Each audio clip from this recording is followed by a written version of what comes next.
Hello আমার প্রিয় sweet cute বন্ধুরা, কেমন আছো তোমরা? নিশ্চয়ই আমার গল্পগুলো শুনে শুনে খুব সুখ নিচ্ছ আর আনন্দেই আছো। তোমাদের আনন্দ দিতেই তো আমি নিয়মিত তোমাদের জন্য নতুন নতুন ভিডিও নিয়ে হাজির হই। তো তোমরা যারা এখনো আমার চ্যানেলটি সাবস্ক্রাইব করোনি তারা প্লিজ আমার চ্যানেলটি সাবস্ক্রাইব করে দাও। তো বন্ধুরা আর দেরি করো না, জলদি ভিডিওতে একটি লাইক দিয়ে চ্যানেলটি সাবস্ক্রাইব করে দাও।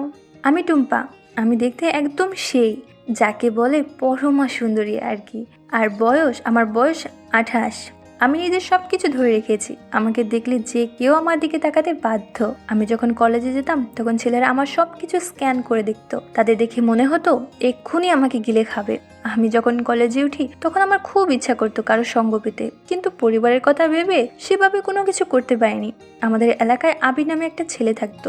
সে আমাকে খুব পছন্দ করতো, সেটা আমি বুঝতে পারতাম। সে আমাকে অনেকবার তার মনের কথা জানিয়েছে। আমি যখন রাস্তা দিয়ে কলেজে যেতাম তখন সে রাস্তায় এসে দাঁড়িয়ে থাকতো। এভাবেই কেটে গেল প্রায় 2 বছর। পরে আমি আর আবিরকে ফিরিয়ে দিলাম না। তারপর শুরু হয়ে গেল আমাদের ভালোবাসা। আবির আমাকে নিয়ে নানা জায়গায় ঘুরতে যেত। আমি আর আবির কলেজ ফাঁকি দিয়ে ঘুরতে যেতাম। আবির আমার সাথে থাকলে আমার হাতটা শক্ত করে ধরতো। আমি আবিরের ছোঁয়ায় কেমন যেন হয়ে যেতাম। একদিন আমি আর আবির একটা নদীর পাড়ে ঘুরতে এসেছিলাম। আবির আমাকে তার মনের ইচ্ছার কথা জানালো। আমি আবিরকে বললাম আজ না, অন্য কোনো দিন। আবির যেন থাকতে পারছিল না। আবির আমাকে শক্ত করে জড়িয়ে ধরলো। আবিরের হাতটা আমার ওই দুটোর দিকে নিয়ে গেল। আমি একটু অন্যরকম হতে শুরু করলাম। পরে আমি আর আবিদের বাড়ি চলে আসলাম। আবিদের বাবা আমার বাড়িতে ছিল না, বাড়ি একদম ফাঁকা। আমি আর আবির পূরণ করলাম আমাদের এত দিনের বাসনা। কিন্তু তার কিছুদিন পর আমার আর আবিরের কথা আমার বাড়ির লোকেরা জেনে যায়। তারা আবিরকে তেমন একটা পছন্দ করতো না, তাই আমার জন্য একটা ছেলে দেখে আমাকে বিয়ে দিয়ে দেয়। আমার স্বামীর নাম পল্লব। আমরা মুম্বাই থাকি। আমাদের ভালোবাসার কোনো অভাব নেই। সে নিজেকে উজাড় করে আমাকে নিয়মিত আদর করে। তাছাড়া সে আমাকে অবাধ স্বাধীনতা দিয়েছে। কোনো দিনও অন্য কাউকে আমি আমার কাছে আসতে দিইনি, এমনকি নিজের পুরনো প্রেমিককেও না। যদিও আমার আগের একমাত্র প্রেমিক অনেকবার চেষ্টা করেছে আমার সাথে সময় কাটানোর জন্য, তারপরও আমি পাত্তা না দেওয়ার কারণে পারিনি। তবে যেভাবে জেদ করেছিল, সেই সময় যদি আমার বিয়ে না হতো তাহলে আমি নিজেকে আটকাতে পারতাম না, কেননা আমারও খুব ইচ্ছা করতো। যাই হোক, বিয়ের পরেই শুরু হয়ে যায় আমার আর আমার স্বামীর ইচ্ছা পূরণ। ভালোই চলছিল আমাদের সুখের জীবন। সমস্যাটা হয় যখন আমার স্বামী আমাকে ছেড়ে বিদেশে পাড়ি দেয়। বিদেশ যাওয়ার পর স্বামীকে না জানিয়ে নিজের সুখের ইচ্ছা ভেবে অনেকজনকে দিয়ে নিজের ইচ্ছা পূরণ করেছিলাম। সেই গল্প এখন বলবো না। এরকম আরও ভিডিও পেতে আমার চ্যানেলে সাবস্ক্রাইব করো। হেডফোন লাগিয়ে আমার কাছে চলে এসো। যাই হোক, আমার স্বামীকে অফিস থেকে হঠাৎ করে সিঙ্গাপুরে ট্রান্সফার করে দেওয়া হয় 2 বছরের জন্য।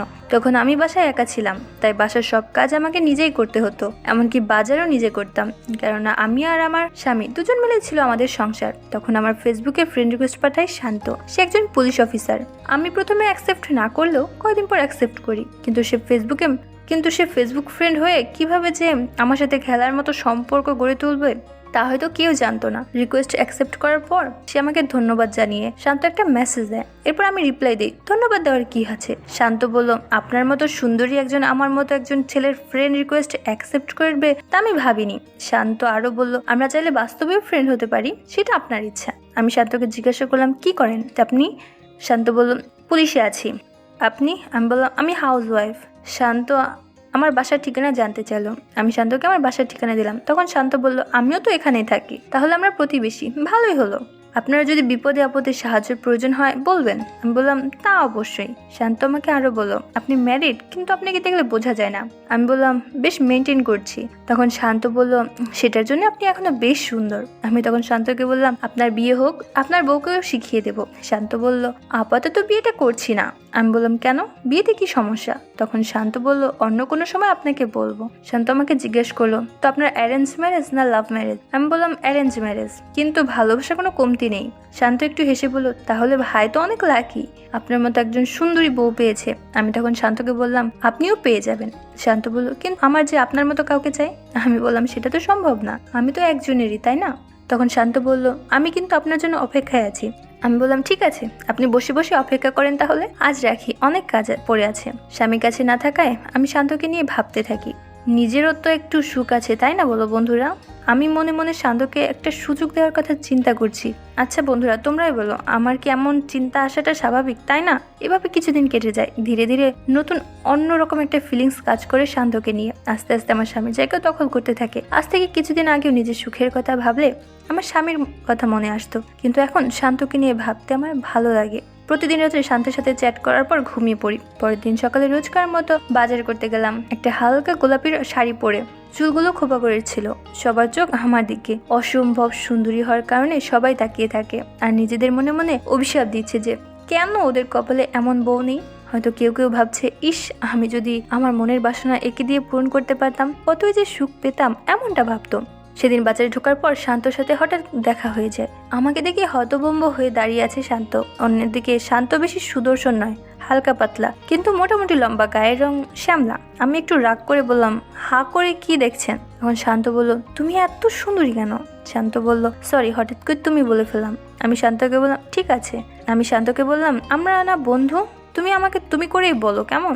শান্ত আমাকে বলল, কি বাজার করতে এসেছো নাকি? আমি বললাম, আমার স্বামী একটা কাজের জন্য দেশের বাইরে গেছে, কিছুদিন পরে আসবে, তাই বাসার সব কাজ আমাকেই করতে হয়। শান্ত বলল, তাহলে তো একদিন তোমার হাতে রান্না খেতে হয়। তখন আমি বললাম, ঠিক আছে।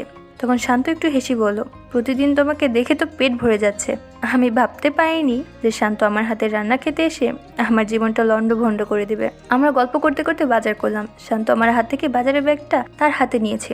এতে আমি বেশ খুশি হয়েছি। মেয়েদের সম্মান দিতে জানে শান্ত। এরপর আমাকে একটা রিক্সা ভাড়া করে দিল শান্ত। আমি বাসায় আসতে লাগলাম। বাসা আসার সময় মনে মনে ভাবলাম, এত তাড়াতাড়ি শান্তর সাথে বন্ধুত্ব হয়ে গেল। কিন্তু শান্তর চেহারা একটা মায়া আছে। কিন্তু শান্ত বাজারের সময় বারবার আমার দিকে ঘুরঘুর করে তাকাচ্ছিল, সেটা আমি লক্ষ্য করেছিলাম, কিন্তু এতে দোষের কিছু দেখিনি। এসব ভাবতে ভাবতে বাসায় চলে আসলাম। সারাদিন কাজ সেরে সেদিন আমি রাতে তাড়াতাড়ি ঘুমিয়ে পড়ি, আর শান্ত ওইদিকে আমাকে পেতে আজ মরিয়া। প্রতিদিন এভাবে বাজারে দেখা হয় শান্তর সাথে। আমরা দুজন এভাবে গভীর সম্পর্কে জড়িয়ে যাচ্ছি। এখন শান্ত আমাকে রিক্সা করে এগিয়ে দিয়ে যায়। রিক্সায় আমার পাশে বসে আমার হাতে হাত রাখে। তবে এগুলো আমার বেশ ভালোই লাগছিল। এর মাঝে একদিন রিক্সা একটা গর্তে পড়ে যাওয়ার উপক্রম হয়েছিল, আর শান্ত আমাকে জড়িয়ে টেনে বসিয়ে দেয়। এরপর রিক্সাওয়ালাকে ধমক দেয়। এরপর আমি তাকে বললাম, তুমি ঠিক আছো তো? আমার কিছু হয়নি। শান্ত আমাকে টেনে তোলার সময় ওর হাতটা আমার ওইখানে লাগে। আমি বেশ মজা পেয়েছিলাম। কতদিন পর কারো হাত পড়েনি ওইগুলোতে, যদিও ব্যথা করছে, তাও এতদিন পর ব্যথাটা একটু এনজয় করলাম। সেদিন খুব দ্রুত বাসায় চলে আসলাম। আমি নেমে শান্তকে বললাম, আজ বাসায় চলো না, চা খেয়ে যাবে। সে সুযোগ পেয়ে বলল, চলো যাওয়া যাক। তারপর তাকে নিয়ে আমি বাসায় ঢুকলাম। তাকে সোফায় বসতে বললাম। সে সোফায় গিয়ে বসলো। আমি রান্নাঘরে ঢুকে চা নিয়ে এসে তার সাথে বসলাম। সে তখন টিভি ছেড়ে দিয়েছে, হিন্দি গান দেখছে। আমি যাওয়ার সাথে সাথে একটু সাউন্ড কমিয়ে দিল। সে চায়ের কাপে চুমুক দিয়ে বলল, অসাধারণ। তারপর বলল, তবে আপনার মতো নয়। তখন শান্ত নিজের ইচ্ছার কথা আমাকে জানালো। আমিও আর না করলাম না। তারপর সোফাতেই হয়ে গেল আমাদের। এরপর থেকে যতদিন আমার স্বামী দেশের বাইরে ছিল, আমি শান্তকে দিয়ে আমার ইচ্ছা পূরণ করতাম। তো বন্ধুরা, আজকের গল্পটি তোমাদের কেমন লাগলো ফেসবুকে মেসেজ করে আমাকে জানিয়ে দিও। আর আমার চ্যানেলের অন্যান্য গল্পগুলো শুনে এসো।